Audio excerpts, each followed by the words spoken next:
Tinnitus, or sometimes people call it tinnitus, it's a condition of ringing.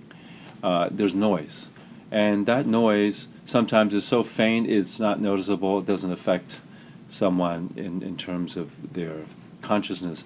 But there are, tinnitus that's so loud. I often ask people, give me a rating from 1 to 10. It's like a volume control. 1 is so faint you can live with it, and 10 is painful. I will often have people come in and say they are suffering from a 8 or 9, and sometimes it's 11 because they want to kill themselves because it's so loud and they can't sleep. It's constant 24/7 and it drives them crazy. So let's start talking about how we would treat it. And for each of these 3 types of ringing tinnitus conditions. So let's start with the aging problem, this kidney adrenal depletion, this weakness that occurs. And it happens usually when you get older, but it can happen in young people as well.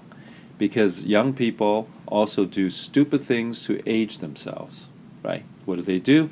They go out, they party all night, they drink a lot of alcohol, which, by the way, alcohol is deadly to the nerves. Alcohol kills nerve cells.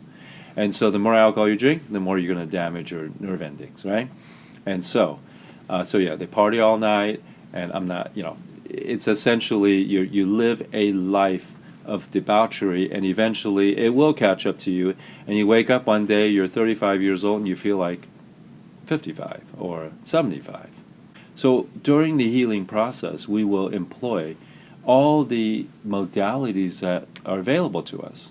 So be it acupuncture, herbal therapy, for sure we're going to look at people's diet. When the patient comes in, oftentimes what they're eating is triggering their condition. The way that we use Chinese herbs for tinnitus and the 3 different conditions, we try to personalize the formula. This is how Chinese medicine works. We have to take care of the mind, because when someone is stressed, it's going to affect their physiology. The cortisol goes up, inflammation goes up, and then you have symptoms. And ultimately, everything comes back to the spirit. When the human spirit is frightened, when the human spirit is brokenhearted, when you are unsettled, when you don't feel a sense of belonging, there are disturbances that will ripple through your physical body and manifest symptoms.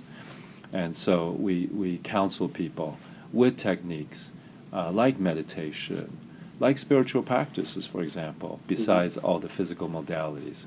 We can work on the physiology of restoring the auditory nerve and and lower the volume, that they go back home, go back into the same situation, and the anger flares up because it's an abusive spouse or whatever it might be, right? So we have to take care of that.